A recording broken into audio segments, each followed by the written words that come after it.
بعد إعلان وثيقة بيروت لانطلاق اتحادنا، الاتحاد العربي للمهن البصرية، والذي كان شعاره في الاتحاد قوة، فإننا في هذا اليوم الذي نزف فيه البشرى لجميع اختصاصيي البصريات في الوطن العربي جميعا، حيث أن هذا الاتحاد سيكون نواة خير ورفعة للمهنة، وسوف يكون بإذن الله شرارة تنير جميع مؤسساتنا وجميع بلداننا، وسوف تكون انطلاقة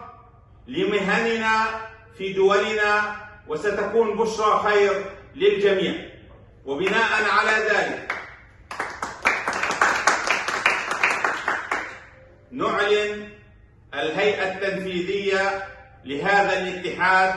بعد الاجتماعات التداولية التي بلغ عددها 5 اجتماعات من البارحة لليوم. نعلن عن الهيئة التأسيسية لهذا الاتحاد، والتي ستكون بمثابة اللجنة التنفيذية لحين